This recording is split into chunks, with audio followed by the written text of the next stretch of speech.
Now, Douglas, I began the show by talking about why it's important that people say what they feel, don't self-censor. And we've had research released recently showing that as many as 1 in 4 Australians are hiding their views on social issues and politics as a result of cancel culture. This phenomenon is most strong with younger Australians. Almost half are saying that they struggle to be their authentic self for fear of judgment or exclusion. It's not a sign of a healthy society, is it? No, it's not. It's very worrying, particularly the number of young people who say this, as you've just highlighted, Rita.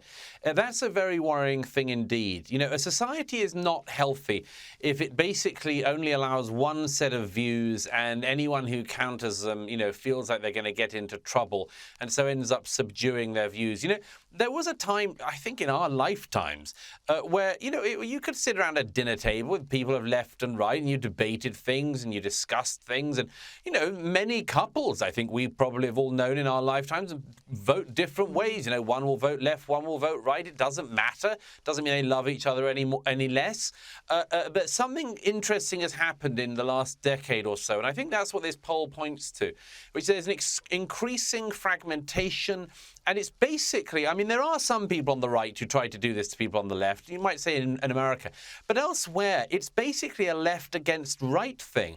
It's basically conservatives who fear saying what they think. You know, most left-wingers, I think, in our era are perfectly happy to say what they think.